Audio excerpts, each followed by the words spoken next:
Welcome to Politics Done Right. I am your host, Egberto Willies. This is a progressive program that will take the mystery out of politics. This is the program that will encourage you to make sure government becomes we the people. Whether you are liberal, progressive, conservative, or otherwise, you get to air your point of view. We are an independent media outlet that, unlike mainstream media beholden to corporations, we only owe allegiance to you. Remember, you can also send me a tweet at EGBERTOWILLIES. That is at Egberto Willies. Let us engage. It is Politics Done Right. Welcome to Politics Done Right on KPFT 90.1 FM, Houston, your community radio station. We have a great program for you today, folks. But before we get started, what is this? Greg Abbott, and he wants to fund the continuation of Trump's wall. You know, why spend all that money on a wall that somebody can dig under or take a ladder and go above? It is completely preposterous, folks. Listen, imagine if we would put that effort into making Texans healthy.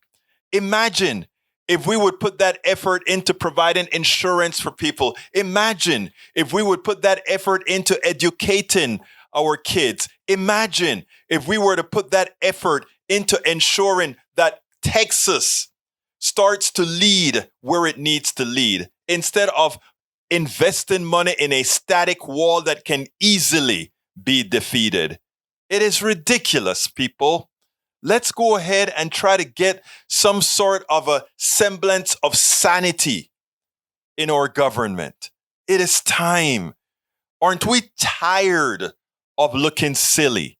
Aren't we tired of this? I know I am, and I'm sure a lot of you are. So folks, remember, step up, register to vote, become a voter registrar, and make sure to get these people who are doing all the wrong things, including causing the deaths of many of our citizens. Let's vote them out of office. Let's do our job. Let's remember what democracy is all about. Anyhow, welcome to Politics Done Right. What is the program going to be about today? Democrats are democracy's savior, according to pundit, analyst, political savvy guy named Matthew Dowd. You know who he is, always on MSNBC and other stations. And we also have Dr. Bitecofer, the woman who predicted 2018 and 2020 more so, better than anyone else. And of course, we're going to start with the new the Harris County Democratic Party chair. We've elected a new chair, Odus Evbagharu. And they're going to tell us how it's going to work. Anyhow, Harris County Democratic Party's new chair on winning the state, Dr. Rachel Bitecofer on messaging, Matthew Dowd on why only Dems can save democracy. Texas Harris County Democratic Party elected a new chairperson, Odus Evbagharu. He told us where he intends to take the county. In short, he intends to engage it all and ensure its increased blueness. Matthew Dowd is a political pundit and consultant and author of A New Way, Embracing the Paradox as We Lead and Serve. He is a vocal opponent of Trumpism and the fascist leaning of a certain sect within the country. Matthew Dowd was unequivocal as ever in his resolve to ensure that Republicans do not destroy our democracy. He says unabashedly that the only way for our democracy to survive is for Republicans to sustain massive losses. That means Democrats must win en masse. Dr. Rachel Bitecofer accurately predicted election 2018 and 2020. Her model provides the answer and techniques to win 2022. We discussed that today. Dr. Bitecofer has temporarily left academia to create a PAC intent on providing the assistance needed on the left to provide a winning narrative. Her new pack, Strike Pack, is on point. But before we get started, please remember to keep your community radio station in your mind, KPFT in your minds. Talk about it. Tell your friends to tune into 90.1 FM Houston or listen to kpft.org. Likewise, keep our 100,000 watt station that covers the entire Southeast Texas on air by donating what you can afford to our website at kpft.org. Again, that is kpft.org. Lastly, remember, you can get Politics Done Right Mondays through Fridays on Facebook Live at facebook.com/Politics Done Right or on YouTube Live at politicsdoneright.com/YouTube. Please do not forget to follow me on Twitter for updates. My handle is at Egberto Willies, at EGBERTOWILLIES. Anyway, let's get started. Let's get busy. Harris County, the bellwether of the country, not just of Texas.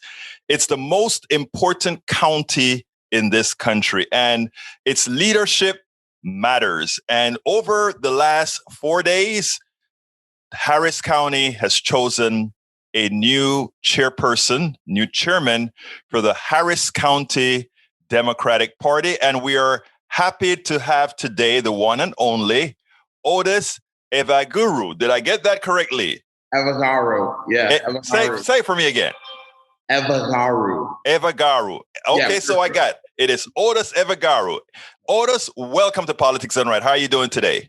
Good. Thank you so much, Egberto, for having me. Thank you for being a precinct chair and volunteering and doing what you do for us as well, too. I do want to acknowledge that because anybody who's willing to do that for the cause, I'm always excited and passionate about. So thank you for that, too. And thank you for having me on. Well, look, we're happy to have you. And not only are we happy to have you, we're happy to have young people engaging in the body politic, because the truth of the matter, Chairman, is that you are the future of not only the Democratic Party, but you are the future of the country. So my first question to you is, how does it feel being this young dude that is now the leader of the Democratic Party in I think the second or third largest county in the country?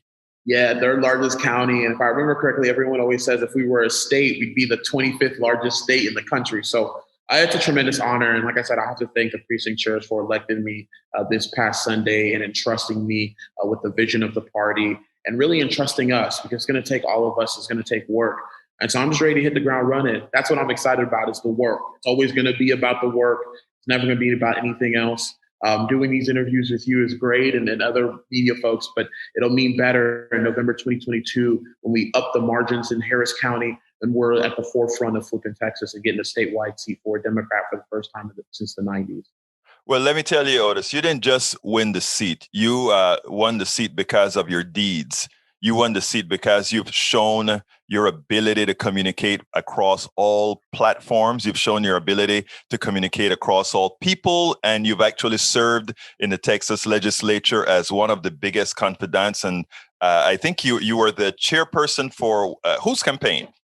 John Rosenthal. I got to run his campaign twice, and then I also ran the coordinated campaign in 2018 in Harris County, where we flipped all the judicial seats, we flipped county commissioner's court, and we flipped two state house seats, that's allowed me to be the chief of staff for State Representative John Rosenthal out of Northwest Harris County. Well, interestingly, I think that's what I said. Your deeds what spoke to the people who elected you. And I think it's important to also note that we don't only have to repeat 2018. We have to supersede 2018 because a lot of stuff that's happened in the legislature in Texas. Tell us a little bit about it, and tell us also within the context of the rest of the country, because like I said, Harris County is a bellwether county throughout the country. Right. Progress starts here. Progress starts here in Harris County. We know that if we drive up the margins and we make Harris County more blue, it's going to flip Texas. And so goes Texas, so goes the country. So it starts in Texas, it starts in Harris County, but we also have to uplift our region, right? We've got to help out our neighbors in Montgomery County, in Brazoria County, in Galveston, in Fort Bend, in Waller. It's got to take a team effort. We have to build coalitions. That's how we're going to win. That's how we're going to flip Texas. Southeast Texas, the region of Southeast Texas has to be at the forefront of flipping Texas. And it's more evident than ever. I tell people all the time, there's only a few of us in the building who work the state side and work campaigns. If you work campaigns in 2020 and you were in that building in Austin, you really felt the losses in 2020.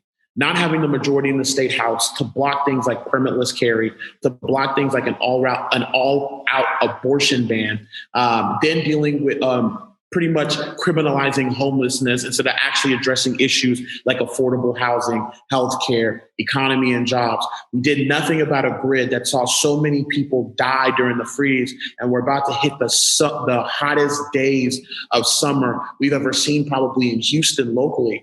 So we did all these things that didn't help anyone. It was all about skirting the rules. If you paid attention to the Senate chamber, Dan Patrick has no respect for it.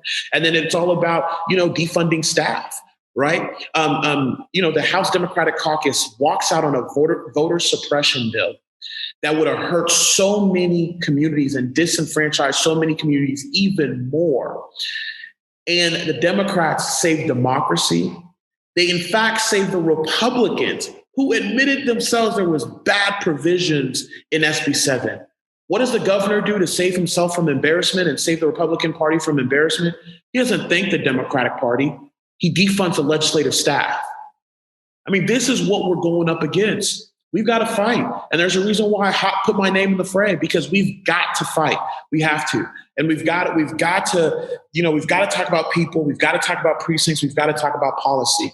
That's what we have to do in order to win. And I'm worked up already this morning thinking about the legislature, because these folks are going back on July 8th, not to talk about the grid, not to shore up the grid, not to secure it, not to talk about COVID relief that so many people still need, not to force the GLO to make sure that they're giving money to Harris County, who's still dealing with the after effects of Harvey. What we're going back to go do is we're going to go mess around again with transgender kids. We're going to go there and suppress people's vote. We're going to talk about social media bans if we don't agree, because people are kicking people off of just lying on social media and spreading out more misinformation. We're going to be probably talking about taxpayer-funded lobbying for cities and counties who have to go defend themselves in Austin. When people can't go up there themselves, they have to represent these people. So these people, all they want to do is talk about everything but the real issues that impact your life. And that's what we're going to do as a Democratic Party. We're going to talk about it. And we're going to talk about the progressive way of doing it as well. That is the energy that I've always been hoping we would have, not only in Harris County, but throughout the Democratic Party and the progressive wing throughout the country. Now, let me say one thing. Here in Texas, the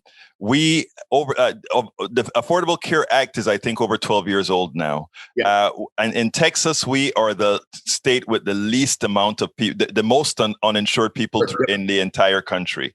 The Affordable Care Act offered something known as a Medicaid expansion to the Affordable Care Act, which we are yet to pass, which means that Republican policy, in effect, is causing the death of many Texans as we speak today. One of the things that I've always been concerned about, and I don't know, as the leader of our party, as a person who has to build coalition, and of a coalition that doesn't necessarily want to be as aggressive that it needs to be, I want to know, how are you going to handle, well, progressives like myself will simply come out and tell the truth.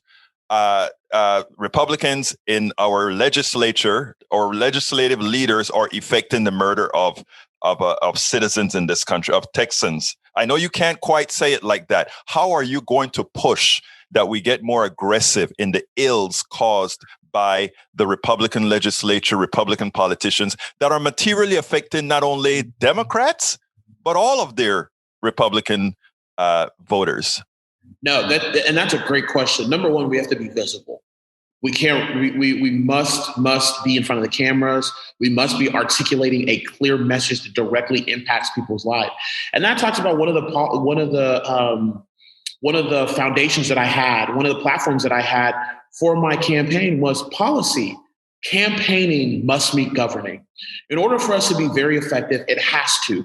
We've got to engage our elected officials in DC, in Austin, county commissioners court, school board, city hall.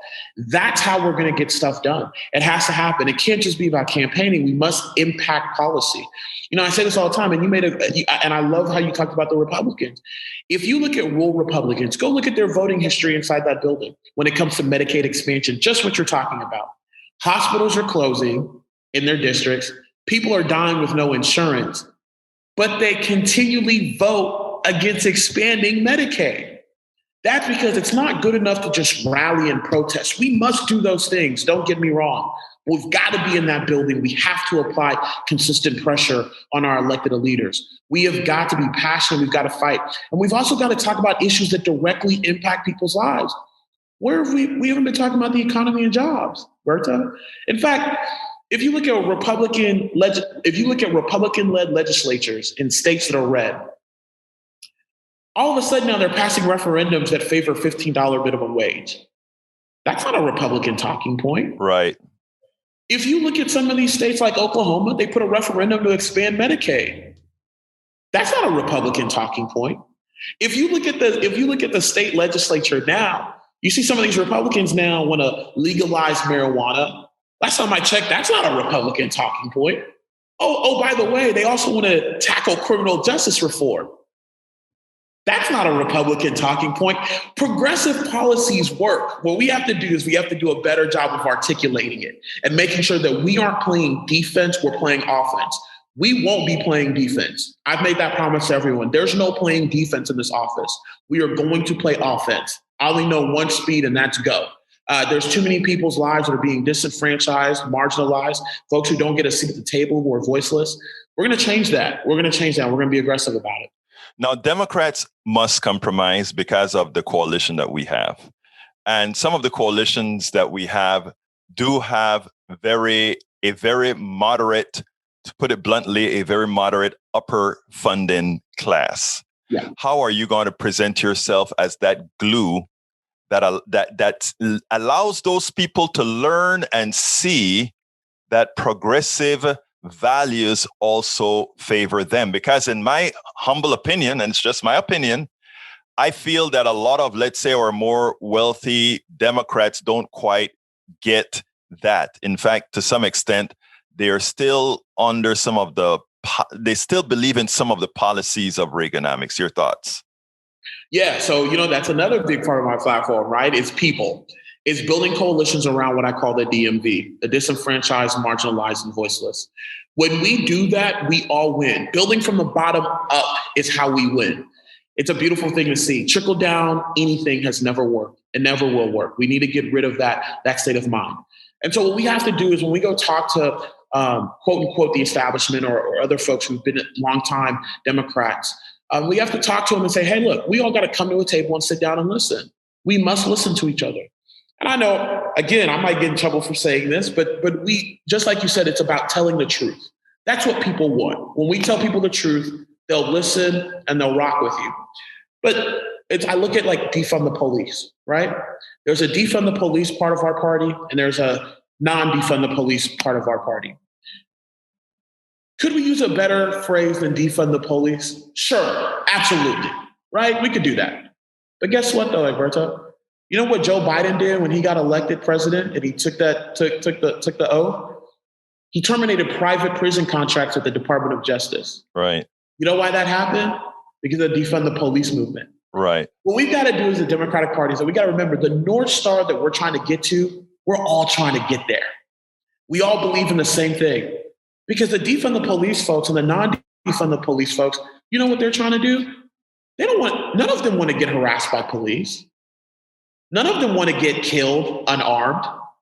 Well, killed, period, right? No one wants to get harassed by police. No one wants them to get away with abuse of power. I don't care if you're for defund the police or not defund the police. We all agree on that. So it's about getting back to the basics and talking about the meat of the substance and not just worried about a 3-word phrase that caught on. And it caught on. And sometimes that happens. It'll catch on.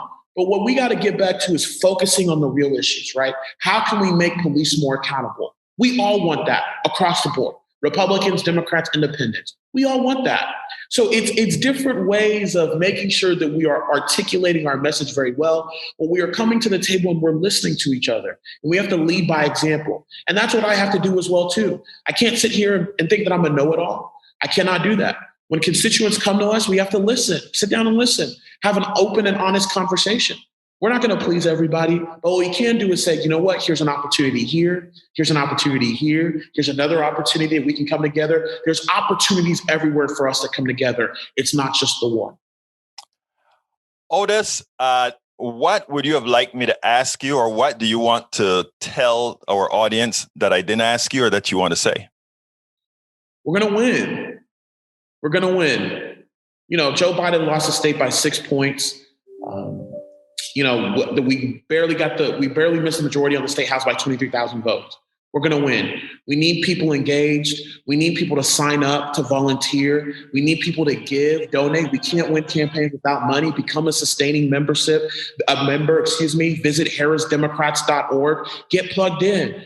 The time is now. No longer do we have next. We got now. So we're going to win. We're going to win. We're going to have a comprehensive plan. We're going to make sure that we're electing Democrats up and down the ballot in Harris County. We're going to make Harris County go even more blue, and better believe we're going to be at the forefront in making sure that Texas flips, because as Texas goes, so goes the country. The Attorney General of Texas, Ken Paxton, said that he prevented Trump from losing Texas by not allowing 600,000 votes out of Harris County that would have flipped the election. That tells you something. Odus Evbagharu.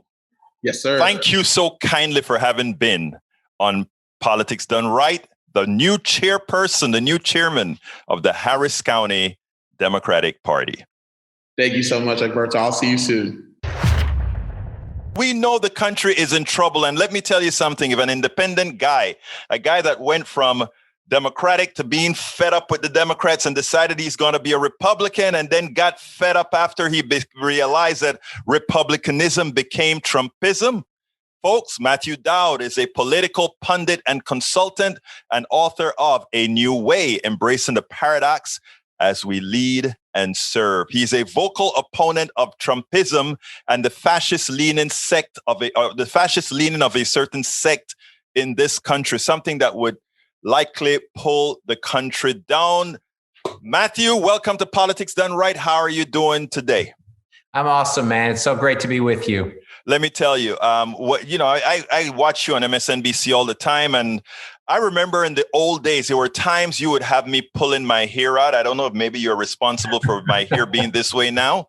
But as time progresses, it is amazing how we've really gotten into what Reverend Barber would call a sort of a fusion politics.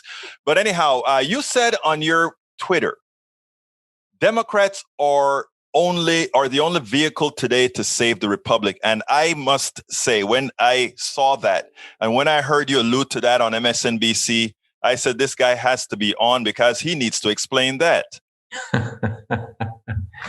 Well, thank you. Yeah, you're right. At the start, as you mentioned at the start, I've been on a bit of a journey through my political life, always trying to figure out what place has the most integrity and always trying, and it was a more personal choices I made along the way.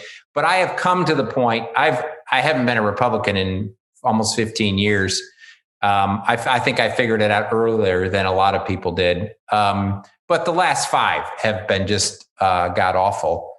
And I actually think the last 8 months have been even worse than the 4 years. The 4 years, I actually think it's been worse because it's not just somebody in the White House that doesn't know what they're doing and is also completely off kilter of where the democratic values are. But now we're actually under assault. I think democracy is under assault. I have come to that place where I don't think the GOP can be saved in its current rendition because it's 85% Trumpism, and all of the elected officials seem to be enabling it, or almost all of the elected officials seem to be enabling it. And so at this moment, I think the only vehicle, and though I may disagree with some of the Democrats on some issues, but I'm aligned on a lot of it, they're the only party that actually supports democracy today, the only major political party that supports democracy today. And so in my view, the only way the Republicans will change is if they suffer devastating losses in the next few elections, this one coming up in 2022 and then in 2024. It is the only, they will not change they can't be moral argumented into changing. They're incapable of engaging in that at this point. And so in my view, I'm going to do whatever it takes to elect Democrats wherever I can in whatever place, especially here in Texas. I signed up yesterday to be a volunteer deputy registrar. I read that. Yeah. And a lot of people were surprised, like because I've obviously run campaigns, but I was like, anything I can do to support that, to do that, and then tell people this is what we need to do. I'm going to do. And it was great too. It was a little instruction, and then you take a test. And there was, in this little town of Kyle, Texas, 37 people showed up to become in Kyle, Texas, in this small town on a Tuesday night. 37 people showed up to be volunteer deputy registrar. So to answer your question, I think democracy's at stake. The Democratic Party, we can argue about policy later once we save the democracy, once we get through this. Right. But I think for right now, everybody has to put their differences behind and work on this. I agree with you wholeheartedly. Now, you in that little montage, you had a very important thing that you mentioned. You are more concerned about the last 8 months than the 4 years of Trump. And I don't think a lot of people understand what you're saying there. I think it's important to realize, while Trump is sort of an insipid person who thinks about himself only, over the last 8 months, we saw some guys who understand what is actually happening and how to command power in a particular manner. Why don't you expand on that? Because I think a lot of people don't get that. That was a very important statement there. So, we can all argue about and the level of damage that Trump did to our country, which I think he did a lot. Not only from a policy perspective, but also from just tonally and giving permission to people to do bad things. I think that, he released people to do bad things. But I think the last 8 months now, Trump's gone, Trump lost, and Biden was inaugurated. And then almost 30, 40 states then proceeded to base new policies on all of this lie that there was election fraud, widespread election fraud, and all of that, restricting people's voters' rights, putting impediments in place. And the worst is the ability to nullify an election. That to me is the worst. Yes. Because the American public, I think, has a capacity, and we showed it through the civil rights movement, and they overcame a lot of impediments. But you could overcome all of these impediments, get to the polls and vote, and then some state legislature or some judge could nullify the election based on nothing. That to me is the most autocratic, dangerous thing that's taken place. And though Trump is, I call him the Mad King in Mar-a-Lago, there's a ton of his sort of lieutenants that are out doing the most awful policies in an attempt to appeal to him. And I thought it was bad during Trump. I never thought democracy was fundamentally at stake during Trump. I thought there was a lot of bad things. I think democracy is at stake today, and I think we're at the most perilous moment in American politics since 1861. I think that's where we are. Interestingly, what I'm watching, right, is at first the Republican Party was a tool for Trump. And what the Republican Party was able to do is make Trump the tool. And he has yet to realize that he has now become the tool, because all the folks have gravitated towards him. They can use him now as a template. It's what I call sort of the pastor mentality, right? One of the reasons why many leaders, even Democratic leaders, like dictators or pastors, is they only have to talk to one person, and then everything emanates from that one person. Yeah. Isn't that what you see with them gravitating towards Trump? Not a love for Trump, but realizing that getting Trump in line with you really gets you a lot more. Yeah, well, Trump's a weapon now. Trump's a tool. Right. Trump's a tool, and they see that. I mean, and I saw this coming for a few years. That's why I said in September of 2015 that I thought Donald Trump would be the Republican nominee for president, and everybody thought I was crazy because I saw what the Republican Party had become and who occupies the base of the Republican Party. Marco Rubio didn't figure it out, and Jeb Bush didn't figure it out. Donald Trump, give him credit, figured out who the Republican Party really is today. And he was able to use it, get elected, and do all of those things. And so that's why defeating Trump wasn't going to fix this problem. And I never thought it would fundamentally fix this problem. I didn't think it would get as bad as it is. But we have to defeat, and the Republican Party is really, and as you call it, Trumpism, is really that. And so the only way you defeat it is, as I said, Republicans will not change if they don't suffer consequences, right? And they're not going to change because you or I, say something or point out something or use some logical argument.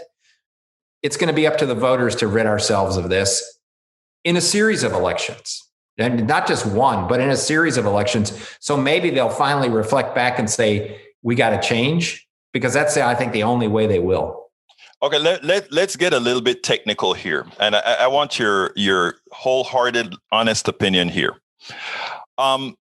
One of the techniques, first of all, I don't believe in race and all that sort of issue, but I understand that America is based on race and on many issues. Now, the argument that I think the Republicans are using, and to some extent quite effectively, is that other is coming to take your birthright. And that has a certain amount of resonance with people that are not well, that are not well schooled, if you will. And what that does is that carnal part of your brain starts to work. How do we reach those people for them to understand that those others are not your problem? It's that thing that wants to control you, and you know what that thing is. That's really the problem. So I think it's going to be a lengthy process. I think if I were given advice, and if anybody calls me to Democratic candidates and how we do this, and first of all, attacking voters, and some Democrats have had a tendency to go off in that. And obviously there's a bunch of people that are white supremacists and racists and all that, and it should be pointed out, but it never works because attacking voters never works. What you have to do is drive a wedge between the Republicans, politicians, and their voters. And to me, one of the ways to do that is say, they have no respect for you, right? They have zero respect for you. And I make an argument akin to a relationship. So if you're in a relationship with somebody, right, and that person in the relationship lies to you, doesn't share your same values, doesn't care about you, the relationship doesn't work. And that's the relationship the Republicans have with their voters right now. The voters haven't figured that out because I think they're in a defensive posture and they're a fear mode and they get in that place. But I think you can begin to make an argument that says, listen, those people, those Republican leaders think you're yahoos, right? They think you're idiots because they think they can just keep lying and making up stuff. It's almost as if they sit in a room and they're like, what crazy thing can we say to see if they'll buy it, right? And then they say some crazy thing and it goes out and goes off into the netherworld. And so that to me is the most fundamental way. I think you got to drive a wedge between the politician and the voters. Don't attack the voters, drive a wedge between it. And the second thing is that what Republicans are seeking to do is take away any accountability they'd have, right? And voting is the only way we can hold people accountable in this country. I mean, people aren't billionaires. Most people aren't billionaires. Most people don't have lobbyists. Most people don't have that. The only way their only instrument of accountability is voting. And so when that changes, a conservative person in a rural place or somebody right wing in a suburban place, they, I think, understand accountability, right? And so you think they've come for this group, they could easily come for you at any point in time. And what's your accountability mechanism? That is the magical part about that is don't go against the vote, or don't attack the voter. And that is what I've learned over the years. And in fact, that's what I write about now. I always make sure to isolate it towards the Republican politician, the Republican sect, et cetera. And, it behooves me. You tell people not to do that, but I think one of the things that you probably should tell the party, specifically the Democratic Party, is not be afraid of leaning in. I mean, here in Texas, you're now a Texas resident. We pay into the Affordable Care Act like everybody else. We don't get the Medicaid expansion to the Affordable Care Act. Whether you like it or not is immaterial. The fact is that approximately 2,000 Texans die every single year from not having that. And not only that, you're in a rural part of the state. When you're in wherever you are in the rural part of the state, and hospitals have actually been closed because we don't have that. I don't see Texas Republicans and Republicans in many of these other places making it a bread and butter issue for each of those Republicans that are voting against your interests. Your thoughts on that? So I completely agree with you. And first of all, I mean, you're exactly right. And I'm a believer that government ought to not do everything. Government ought to do a few things to support people to make the decisions in their lives and enable them to live a healthy life. And then they can do whatever they want with their life, right? One of those important aspects is healthcare, right? Is healthcare. And it's not just a Black issue or a Latino issue. It's also a white issue because there's a whole bunch of people, poor whites, people in rural areas that are voting Republican that don't completely grasp what's happening here. And so in my argument would be, we spend in Texas $250 billion a year. Our budget is we have the third highest budget in the nation that Texas does, third highest budget in the nation, $250 billion budget over a biennium, over 2 years. And for the cost of what the governor of the state is trying to do with a wall along Mexican border, we could expand Medicaid and close the gap on people that don't have access to health care. And you know what else is interesting? If you expand Medicare in Texas, you create 200,000 jobs. Thank you. And, I've told many on my program, including on KPFT, that fiscal responsibility dictated that we accept the Medicaid expansion to the Affordable Care Act, whether you like it or not. That's not the point. It is law. You can try to change it if you want to later on, but while it's there, putting ideology over fiscal responsibility is a problem. Exactly. It's amazing. Anyway, look, we're getting close to the end of our time. And let me tell you what I'd like to ask you to do. I always ask this as my last question. What didn't I ask you that you would have liked me to ask you? And what would you like to tell our audience going forward? So you asked a lot of great questions. Here's what I'd like to say. It's a very concerning moment, and I'm incredibly concerned, but I have a great hope because I believe that if we can energize and engage the American public on this, most of us share the same fundamental values in a way, we can get through this, and we can actually get through this. It's almost as if there was a scab. We needed to tear off the bandage. The bandage was torn off. It hurt, but we actually needed some cleaning to do of the American experiment. And so I think this is a moment to just wade in and engage in that cleaning and healing of the process. I would say people should relate to people first on a set of values and then talk policy. Relate on a set of values, share a common set of values.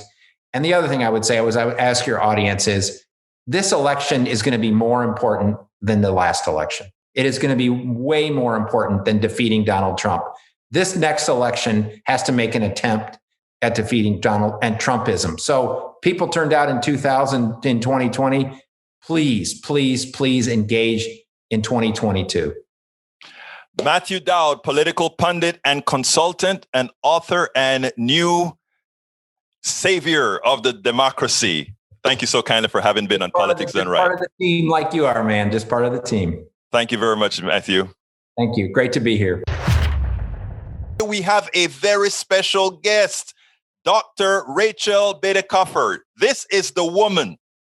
First of all, we call her an election analyst, a political scientist, but she also calls herself a strategist and a badass girl. Okay. And you know what? Just like she was badass in 2018, we expect her to be badass in 2022. Well, we hope so. Anyhow, welcome to Politics Done Right, Dr. Bitecofer. How are you doing today? I'm great. Thanks for having me. And I'm coming from the truck. Well, you know what? Excellent. No problem. We'll take it however we can get it. Now, let me tell you something. First of all, congratulations on that call in 2018. You were on point. A lot of people didn't believe what you were saying, but the numbers spoke to you, didn't it? They did. I mean, it's also because I spent the previous years of that doing my PhD studying this specific phenomena. And so I understood that, what's going on in a very complex and comprehensive way that only really expertise can allow. Now, let me ask you this. How do you bring all the externalities into your calculation? Things like getting people fearful about the other, getting people fearful about economics. How do you account for those things when you're doing your modeling? Well, so accounting for them in a model is a totally it's kind of a complex question, right? So in 2018, the model that I used to anticipate two things, really, like number one, the size of the surge, which at the time when I released was really, there was earnest conversation about whether Democrats could flip 23 seats and take control of the House.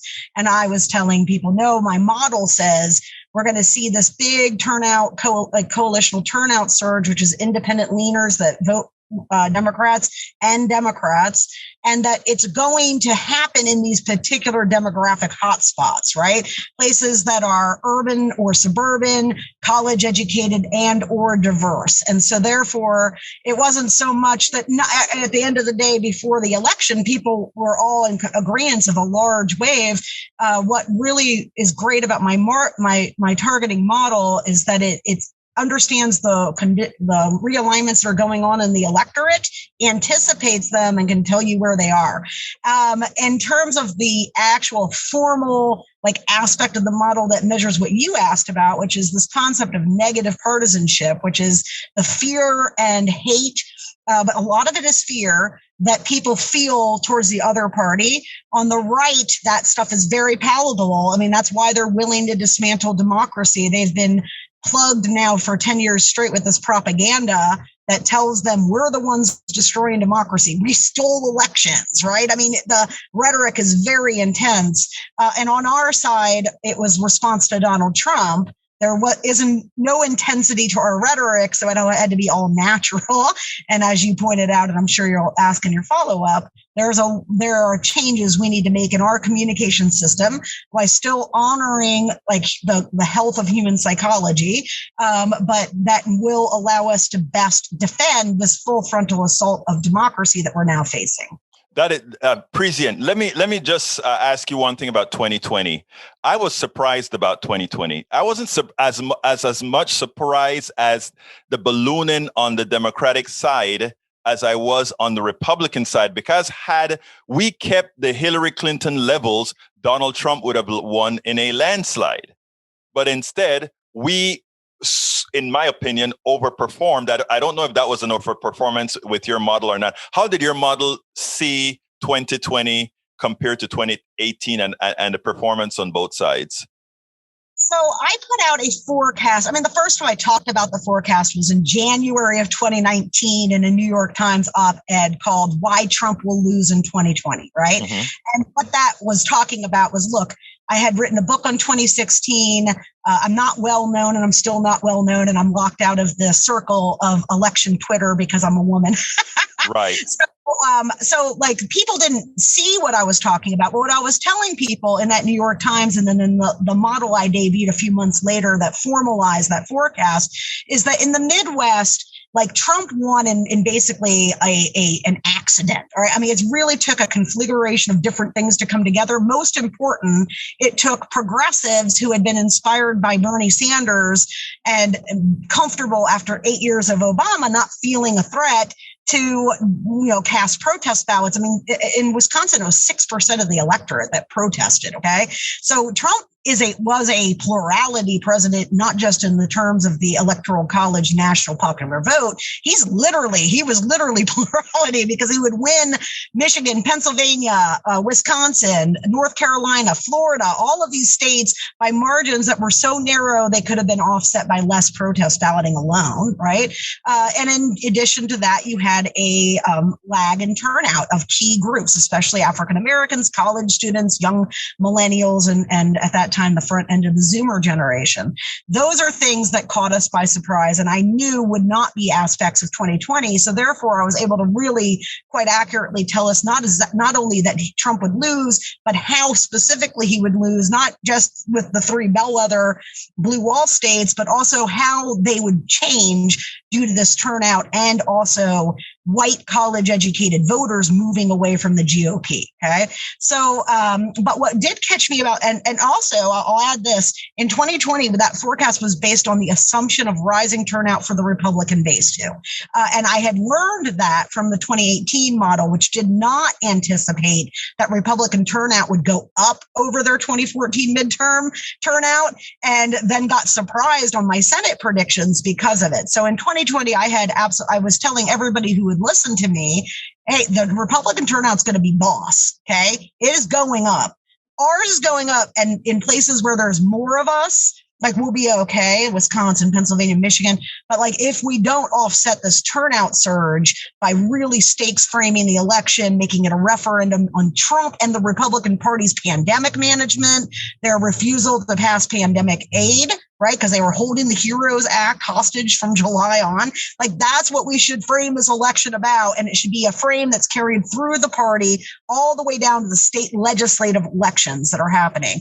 And because that didn't happen, and these are all critiques I made before the election, so they're not armchair or rearview mirror critiques, compounded with the fact that the Democrats suspended all of their in-person door knocking because of the pandemic, which is, of course, ethically what you should do, except for when you're in a war for the survival of democracy, and the other side refuses to suspend their voter registration or door knocking thing. So, you go to war with the army you have, not the army you'd like to have. And we unilaterally disarmed ourselves. So when you look at why 2020 surprised me and every other forecast in terms of the down ballot, the Senate, pickups, and the House. I mean, we're supposed to gain seats in the House, not lose them. It's a function of our poor electoral messaging strategy, which is not something in the limbs. It's a root of our system. And that's what Strike PAC is about fixing. And that's where I was heading to next. You're a college professor, right? That's on a sabbatical right now?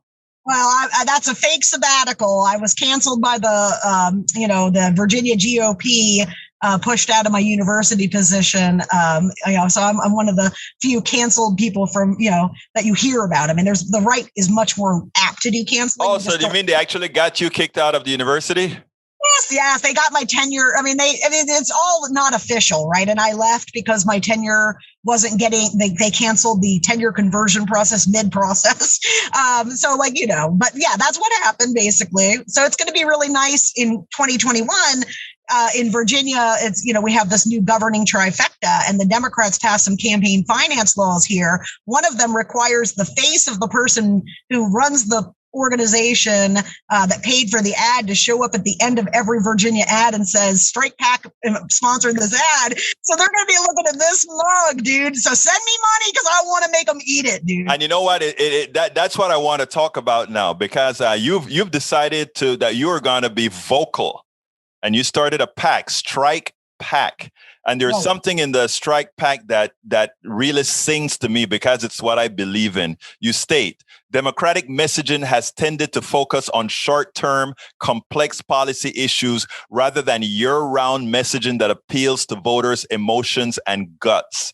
Strike PAC appeals to hearts and minds and imparts a sense of urgency and what is at stake if we do not win elections. Right now, that's a survival of our democracy itself. There's a lot more at strikepac.com, but that one paragraph is the essence of our electoral process going forward. And absent us listening to that, absent us effecting that, you're right.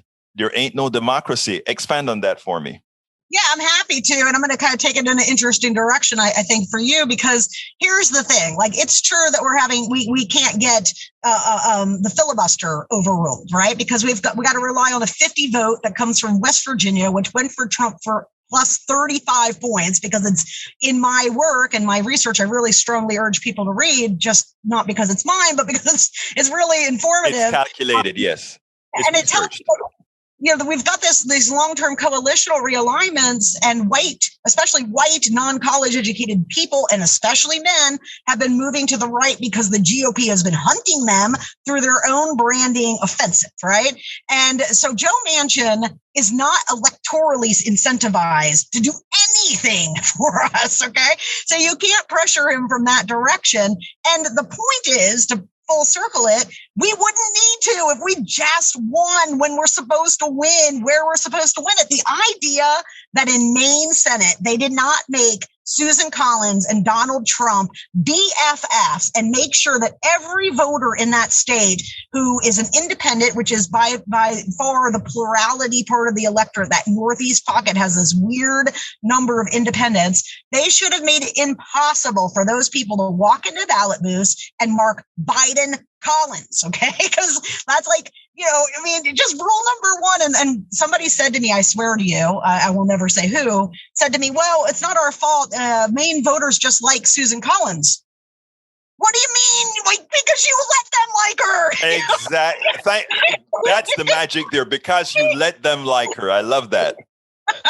So the point is, every problem we have right now with the Voting Rights Act, DC statehood, proper infrastructure with climate investment, all the stuff that's wrong, guys. I mean, yes, there's technical other elements, but the thing that is happening is we don't win elections that we should be winning. And we're not going to unless we build our own system. It's basically a SpaceX that, runs next to NASA. NASA will be there doing its thing, but we need to do SpaceX if we want to win.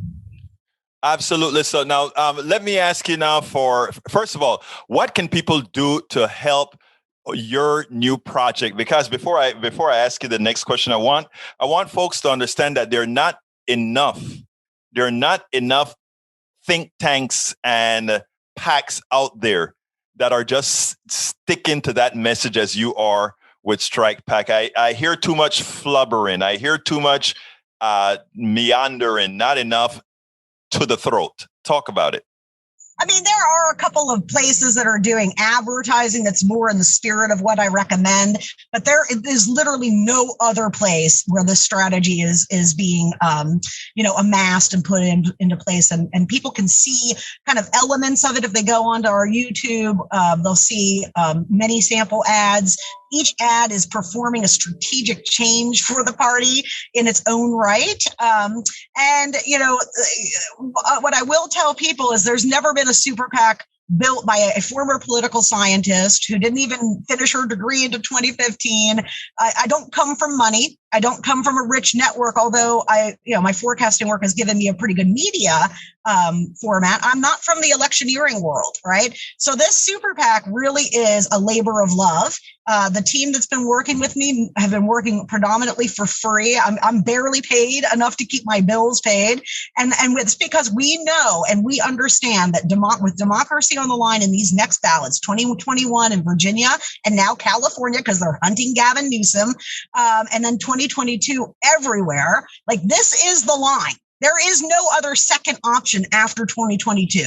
And we cannot rely on a party that failed to fix anything after 2016 in terms of its messaging and strategic electioneering approach. We cannot do that. So we need to just make sure our own insurance policy.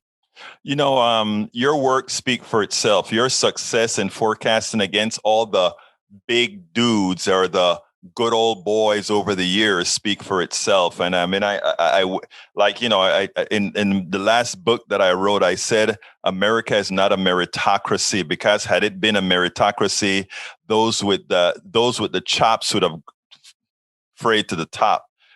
So often we don't see that. Anyhow, before we close here, I usually ask this last question. What would you have liked me to ask you that I hadn't? I think you've done a pretty excellent job talking about how critical and how different this organization is, right? It is, to me, like the wingman that we must have. And to be honest with you, if like my goal was to just get on radio programs and have people know who Rachel Bitecofer is and tell me I'm smart all the time, I'd be well on my way, okay? But that's not my goal. My goal is to win stuff. Everything that we can possibly win. And unfortunately, guys, I mean, it costs $15,000 just to incorporate a super PAC, right? So it's not cheap. If we want to defend democracy, we need to line up everybody and make some sacrifice. And that's just the cold, hard truth of it, because I don't want to make ads on Twitter that people like. I want to run them in a very sophisticated, digitally targeted, a micro target plan that no one has ever deployed before. And I need a lot of money to do it. Dr. Rachel Bitecofer, it's been my pleasure to have you on Politics Done Right. Please keep up the good work. We need this kind of work more so than ever. Thank you so kindly for having been on Politics Done Right. Let me just say one more thing. If you have no money to donate, which is totally fine, you talking about Strike PAC, tweeting about us on your social networks, telling your friends, your allies, other people that you know are terrified, all of that is just as critical as dollar donations. Thank you so kindly, Doctor. Thank you so much.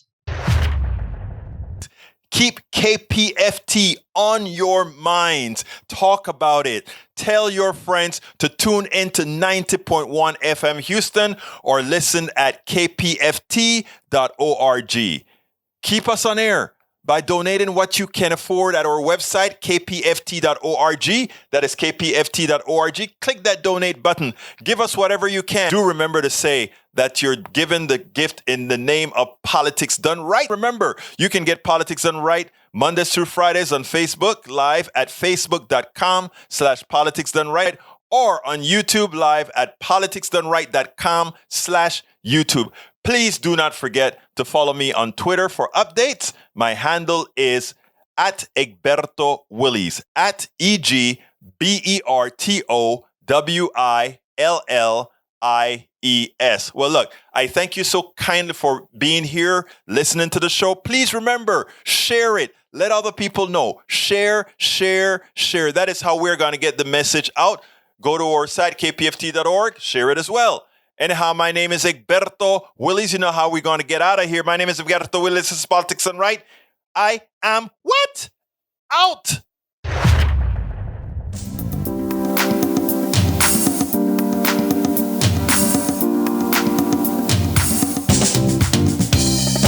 Welcome to Politics Done Right.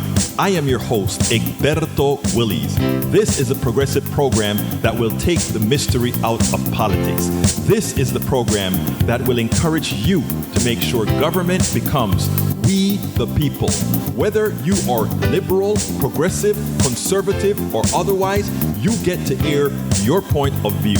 We are an independent media outlet that, unlike mainstream media beholden to corporations, we only owe allegiance to you. Remember, you can also send me a tweet at EGBERTOWILLIES. That is at Egberto Willies. Let us engage. It is Politics Done Right.